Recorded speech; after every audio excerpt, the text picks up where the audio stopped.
सुप्रभात दर्शक बंधु आज हेउछि नवेम्बर मास 26 तारिख बुधवार। आसंतु आजिर देश विदेशर प्रमुख खबर गुड़िक उपरे नजर पकाइबा। ता पूर्व चैनल नुआ थिले चैनल को सब्सक्राइब करी पाखरे आसुथिबा बेल आइकन को ऑन करि दियंतु एवं आपण केउ जिल्लारो हमर ही वीडियो को देखुचंती कमेंट बॉक्स रे निश्चय लिखंतु। तेबे आसंतु आजिर संपूर्ण खबर उपरे नजर पकाइबा। आजिर प्रथम खबर, समुद्र रे विकसित हेउछि दुईटी सिस्टम, 27 रे बात्या सृष्टि आशंका।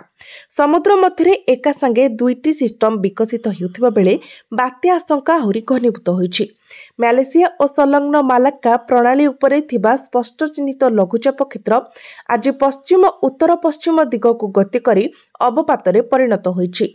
मालेशियार जॉर्ज टाउन ठारू प्राय 70 किलोमीटर पश्चिम रे इंडोनेशियार कुटा माकमुरो ठारू 290 किलोमीटर पूर्व निकोबर द्वीपपुंजर नानकेरीरू 740 किलोमीटर पूर्व दक्षिण पूर्व एवं कार निकोबर ठारू 870 किलोमीटर पूर्व दक्षिण पूर्व आज यह अवस्थान करिछि। यह धीरे धीरे पश्चिम उत्तर पश्चिम दिग को गति करिबो एवं आगामी 48 घंटा मध्य आहुरी घनीभूत हेबार संभावना रही।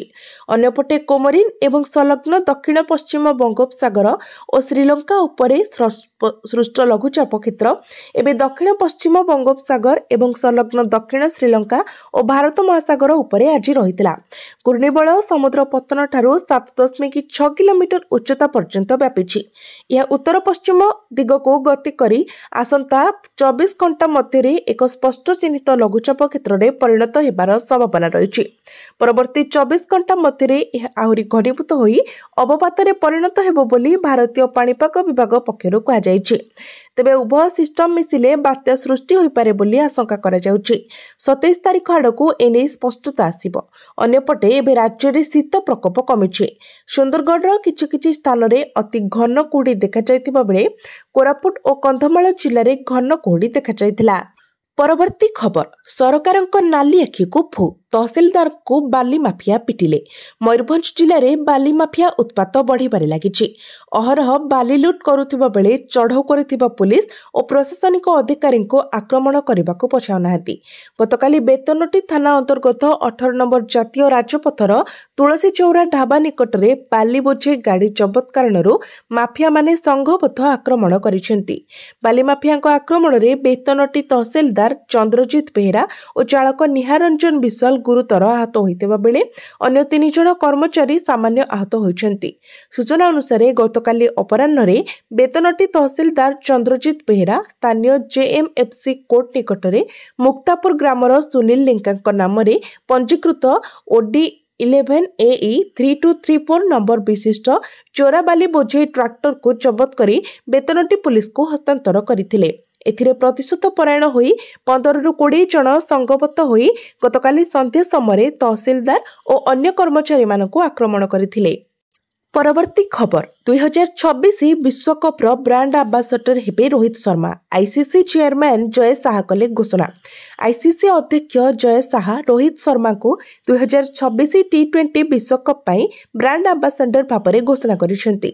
रोहित शर्मा 2024 T20 विश्वकप टाइटल पाई भारत को अधिनायक करथिले, जहा परे से एही फॉर्मेट रो अवसर नेइथिले।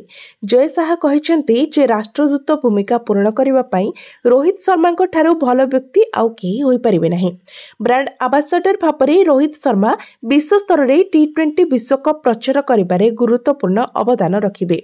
रोहित शर्मा को ब्रांड आंबासडर भापरे घोषणा करी जय शाह कहिसेंती भारत एवं श्रीलंका रे अनुष्ठित हेबाकु थिबा T20 विश्वकप 2026 पाई से ब्रांड आंबासडर हेबे बोली घोषणा करिबा मो पाई एक सम्मानर विषय। परवर्ती खबर, मो सह लागिले मु सारा देश को दोहलाई देबी, खोलाखोली धमक देले ममता बनर्जी। केंद्र सरकार को खोलाखोली धमक देले पश्चिमबंग मुख्यमंत्री ममता बनर्जी। पश्चिमबंग रे एसआईआर संपर्क में ममता बनर्जी खोलाखोली केंद्र सरकार को धमक देइछन्ती। ममता कहिछन्ती कहार सरकार सबुदिन पाई रही न थाए। 2029 रे एक भयंकर युद्ध हेबो। ଆଉ ସେଥିରେ ତୁମ ସରକାର ତିଷ୍ଠିବ ନାହିଁ। ଶକୁନି ମାମା, ତୁମେ କେଉଁଠି ଲୁଚି ରହିବ ସେ ବିଷୟରେ ଚିନ୍ତା କର। ଯଦି ତୁମେ ମୋ ବଙ୍ଗଳା ଉପରେ ଆକ୍ରମଣ କର, ମୁଁ ଏହାକୁ ମୋ ଉପରେ ଆକ୍ରମଣ ବୋଲି ଭାବିବି। ଯଦି ତୁମେ ମୋତେ ଆକ୍ରମଣ କର, ମୁଁ ସମଗ୍ର ଭାରତକୁ ଥରାଇ ଦେବି। ମନେ ରଖ, ନିର୍ବାଚନ ପରେ ମୁଁ ସମଗ୍ର ଦେଶରେ ବାହାରିବି। ମମତା ବାନାର୍ଜୀ କହିଛନ୍ତି, ଏସ୍ଆଇଆର୍ ନାମରେ ମୋତେ ଜାଣିଶୁଣି ଟାର୍ଗେଟ କରାଯାଉଛି। ଯଦି ମୋ ଉପରେ କୌଣସି ପ୍ରକାରର ଆକ୍ରମଣ ହୁଏ, ତେବେ ମୁଁ ଭାରତକୁ ଥରାଇ ଦେବି। ବିଜେପିକୁ ସିଧାସଳଖ ଟାର୍ଗେଟ କରି ସେ କହିଛନ୍ତି, ମୁଁ ସେମାନଙ୍କୁ କହିବାକୁ ଚାହୁଁଛି ଯେ ତୁମେ ମୋତେ ଛୁଇଁ ପାରିବ ନାହିଁ। ଆମେ ତୁମର ଖେଳ ଜାଣୁ, କିନ୍ତୁ ତୁମେ କେବେ ବଙ୍ଗଳା ଜିତି ପାରିବ ନାହିଁ। ମମତା ଦାବି କରିଛନ୍ତି ଯେ ବିଜେପି ବିହାରର ନିର୍ବାଚନ ଲଢ଼ିବାରେ ବିଫଳ ହୋଇଛି ଏବଂ ବିରୋଧୀଙ୍କ ରଣନୀତି ବୁଝିପାରୁନାହିଁ। ବାନାର୍ଜୀ ଏସ୍ଆଇଆର୍ ବିରୋଧରେ ଦେଶବ୍ୟାପୀ ପ୍ରତିବାଦ ଶୋଭାଯାତ୍ରା ମଧ୍ୟ ଘୋଷଣା କରିଛନ୍ତି। ପରବର୍ତ୍ତୀ ଖବର, ଯୁବଗୋଷ୍ଠୀଙ୍କ ଆଶା ଓ ଆକାଂକ୍ଷା ପୂରା କରିବା ହେଉଛି ଆମ ସରକାରଙ୍କ ଲକ୍ଷ୍ୟ। ଗତକାଲି କେବଳ ଶାସନ କ୍ଷେତ୍ରରେ ଆପଣମାନଙ୍କର ଯାତ୍ରାର ଆରମ୍ଭ ନୁହେଁ, ବରଂ ଏହା ଏକ ଅପୂର୍ବ ମୁହୂର୍ତ୍ତ। ଆଜିଠାରୁ ଆପଣମାନଙ୍କର ଏକ ନୂଆ ଯାତ୍ରା ଆରମ୍ଭ ହୋଇଛି। ଆପଣମାନଙ୍କୁ ବ୍ୟକ୍ତିଗତ ଭାବେ ଆର୍ଥିକ ସୁରକ୍ଷା ମିଳିବ। ଏଥିପାଇଁ ଆମକୁ ସମାଜ ପାଇଁ କାମ କରିବାକୁ ପଡ଼ିବ। ନିଜର ଅଧ୍ୟବସାୟ, ପରିଶ୍ରମ ଓ ମାତାପିତାଙ୍କ ଆଶୀର୍ବାଦ ଯୋଗୁଁ ଆପଣମାନେ ସଫଳତା ହାସଲ କରିଛନ୍ତି। ଯୁବଗୋଷ୍ଠୀଙ୍କ ଆଶା ଓ ଆକାଂକ୍ଷା ପୂରା କରିବା ହେଉଛି ଆମ ସରକାରର ଲକ୍ଷ୍ୟ। ମୁଖ୍ୟମନ୍ତ୍ରୀ ମୋହନ ଚରଣ ମାଝୀ ନିଯୁକ୍ତି ମେଳା ଓ ପ୍ରଶିକ୍ଷଣ କାର୍ଯ୍ୟକ୍ରମରେ ଏହା କହିଛନ୍ତି। କଳିଙ୍ଗ ଷ୍ଟାଡିୟମରେ ମଙ୍ଗଳବାର ମୁଖ୍ୟମନ୍ତ୍ରୀ ଶ୍ରୀ ମାଝୀ 12ଟି ବିଭାଗର ନୂତନ ଭାବେ ଚୟନିତ 7,293 ଜଣ ପ୍ରାର୍ଥୀଙ୍କୁ ନିଯୁକ୍ତି ପତ୍ର ପ୍ରଦାନ କରିବା ଅବସରରେ କହିଛନ୍ତି, ଆମ ସରକାର ଖାଲି ପଡ଼ିଥିବା ପଦ ଏବଂ ଖାଲି ହେଉଥିବା ପଦବୀ ପୂରା କରୁଛନ୍ତି। ବିଭିନ୍ନ ବିଭାଗକୁ ଏଥିପାଇଁ ନିର୍ଦ୍ଦେଶ ଦେଇଥିଲି। ସରକାର ଦ୍ରୁତ ଶିଳ୍ପାୟନ କ୍ଷେତ୍ରରେ କାମ କରୁଛନ୍ତି। ଆମ ସରକାର ଆସିବାର 500 ଦିନ ଭିତରେ 37,325 ଜଣଙ୍କୁ ନିଯୁକ୍ତି ଦେଇଛି। ଆଜି ଦ୍ୱାଦଶ ନିଯୁକ୍ତି ମେଳାରେ 12ଟି ବିଭାଗରେ 7,293 ଜଣ ପ୍ରାର୍ଥୀଙ୍କୁ ନିଯୁକ୍ତି ପତ୍ର ବିତରଣ କରାଯାଇଛି। ପରବର୍ତ୍ତୀ ଖବର, 77 ଲକ୍ଷ ନୂଆ ନିଯୁକ୍ତି ସୃଷ୍ଟି କରିବ ଲେବର କୋଡ୍। ଭାରତ ସରକାରଙ୍କ ଦ୍ୱାରା ନିକଟରେ ଲାଗୁ ହୋଇଥିବା 4ଟି ନୂଆ ଶ୍ରମ ସଂହିତା ମଧ୍ୟମ ଅବଧିରେ ନିଯୁକ୍ତି ଏବଂ ଅର୍ଥନୀତିକୁ ବଡ଼ ପ୍ରୋତ୍ସାହନ ଦେବ ବୋଲି ଏସ୍ବିଆଇ ରିସର୍ଚ୍ଚ ତାର ଇକୋରିଆଫ ରିପୋର୍ଟରେ ପ୍ରକାଶ କରିଛି। ମଙ୍ଗଳବାର ପ୍ରକାଶିତ ଏହି ରିପୋର୍ଟ ଅନୁଯାୟୀ ନୂଆ ଶ୍ରମ ସଂହିତା ଲାଗୁ ହେବା ଦ୍ୱାରା ଆଗାମୀ ବର୍ଷଗୁଡ଼ିକରେ ପ୍ରାୟ 77 ଲକ୍ଷ ନୂଆ ନିଯୁକ୍ତି ସୃଷ୍ଟି ହେବାର ଆଶା କରାଯାଉଛି। ଏହା ବେକାରୀ ହାରକୁ ପ୍ରାୟ 1.3% ହ୍ରାସ କରିବାର ସମ୍ଭାବନା ଅଛି। ଏହି ସମୟରେ ଦେଶରେ ଉପଭୋକ୍ତା ଖର୍ଚ୍ଚରେ ପ୍ରାୟ 75,000 କୋଟି ଟଙ୍କାର ବୃଦ୍ଧି ହେବାର ଆକଳନ କରାଯାଇଛି। ଏହି କୋଡ୍ଗୁଡ଼ିକ ଶ୍ରମିକଙ୍କ କାର୍ଯ୍ୟକୁ ଆନୁଷ୍ଠାନିକ କରିବାରେ ଅତି କମ୍ରେ 15% ବୃଦ୍ଧି ଘଟାଇବ। ବର୍ତ୍ତମାନ 60.4% ଥିବା ଆନୁଷ୍ଠାନିକ ଶ୍ରମିକଙ୍କ ଅଂଶଧନ ବୃଦ୍ଧି ପାଇ 75.5%ରେ ପହଞ୍ଚିବ। ଏସ୍ବିଆଇ ରିସର୍ଚ୍ଚ କହିଛି ଯେ ଅବସରକାଳୀନ ସୁବିଧା ବୃଦ୍ଧି ପାଉଥିବାରୁ କର୍ମଚାରୀଙ୍କ ମାସିକ ହାତରେ ମିଳୁଥିବା ଦରମା କମିପାରେ। କାରଣ ନୂଆ ମଜୁରୀ କୋଡ୍ ଅନୁଯାୟୀ ମୂଳ ବେତନ କଷ୍ଟ ଟୁ କମ୍ପାନୀର ଅତି କମ୍ରେ 50% ହେବା ବାଧ୍ୟତାମୂଳକ। ପରବର୍ତ୍ତୀ ଖବର, ଗନ୍ଧମାର୍ଦ୍ଦନ ପାହାଡ଼ରେ ହେବ ରୋପୱେ ନିର୍ମାଣ। ଲୋକସେବା ଭବନରେ ବରଗଡ଼ର ଲୋକସେବା ଏମ୍ପି ପ୍ରଦୀପ ପୁରୋହିତ ମଙ୍ଗଳବାର ମୁଖ୍ୟମନ୍ତ୍ରୀ ମୋହନ ଚରଣ ମାଝୀଙ୍କୁ ସାକ୍ଷାତ କରି ଗନ୍ଧମାର୍ଦ୍ଦନ ପର୍ଯ୍ୟଟନ ସ୍ଥଳୀର ବିକାଶ ଉପରେ ଆଲୋଚନା କରିଥିଲେ। ଆଲୋଚନାରେ ଗନ୍ଧମାର୍ଦ୍ଦନ ପାହାଡ଼ରେ ରୋପୱେ ନିର୍ମାଣ ପ୍ରମୁଖ ପ୍ରସଙ୍ଗ ରହିଥିଲା। ଐତିହାସିକ ଓ ଧାର୍ମିକ ମହତ୍ତ୍ୱ ରଖୁଥିବା ଗନ୍ଧମାର୍ଦ୍ଦନ ପାହାଡ଼ର ପ୍ରାକୃତିକ ପରିବେଶ ପ୍ରତି ଆକୃଷ୍ଟ ହୋଇ ପ୍ରତିବର୍ଷ ଲକ୍ଷାଧିକ ସଂଖ୍ୟାରେ ତୀର୍ଥଯାତ୍ରୀ ପର୍ଯ୍ୟଟକ ଓଡ଼ିଶା ଏବଂ ଅନ୍ୟ ରାଜ୍ୟରୁ ନୃସିଂହନାଥ ଓ ହରିଶଙ୍କରଙ୍କୁ ଆସିଥାନ୍ତି। ଗନ୍ଧମାର୍ଦ୍ଦନର ଗୋଟିଏ ପଟେ ବରଗଡ଼ ଜିଲ୍ଲାର ନୃସିଂହନାଥରୁ ଅପର ପାର୍ଶ୍ୱରେ ଅବସ୍ଥିତ ବଲାଙ୍ଗୀର ଜିଲ୍ଲାର ହରିଶଙ୍କର ପାହାଡ଼ ଉପରେ ପାଦଚଳା ରାସ୍ତା ଦେଇ ଲୋକେ ଦୀର୍ଘ 18 କିଲୋମିଟର ଅତିକ୍ରମ କରିଥାନ୍ତି। ଏଠାରେ ରୋପୱେ ନିର୍ମାଣ ହେଲେ ଏହି ଦୁଇ ତୀର୍ଥକ୍ଷେତ୍ର ଓ ପର୍ଯ୍ୟଟନ ସ୍ଥଳୀର ମହତ୍ତ୍ୱ ବଢ଼ିବା ସହ ଅଧିକ ପର୍ଯ୍ୟଟକ ଆକୃଷ୍ଟ ହେବେ। ଏହାଦ୍ୱାରା ବାଣିଜ୍ୟ ବ୍ୟବସାୟରେ ଅଧିକ ନିଯୁକ୍ତି ସୃଷ୍ଟି ହେବ।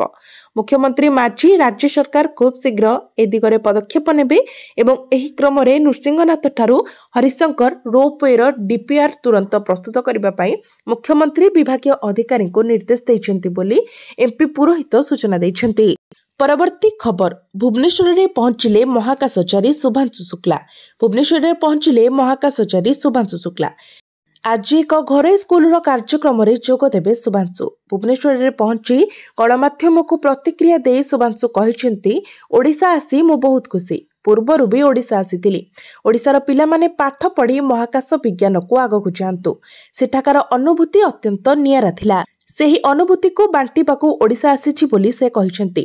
ସୂଚନା ଥାଉ କି ଆଜି ସାଇ ଇଣ୍ଟରନ୍ୟାସନାଲ ସ୍କୁଲର ବାର୍ଷିକ ବିଜ୍ଞାନ ଓ ପ୍ରଯୁକ୍ତି ବିଦ୍ୟା ମେଳା ସାଇଟେଡ୍ର ନବମ ସଂସ୍କରଣରେ ଯୋଗଦେବେ ମହାକାଶଚାରୀ ଶୁଭାଂଶୁ ଶୁକ୍ଲା।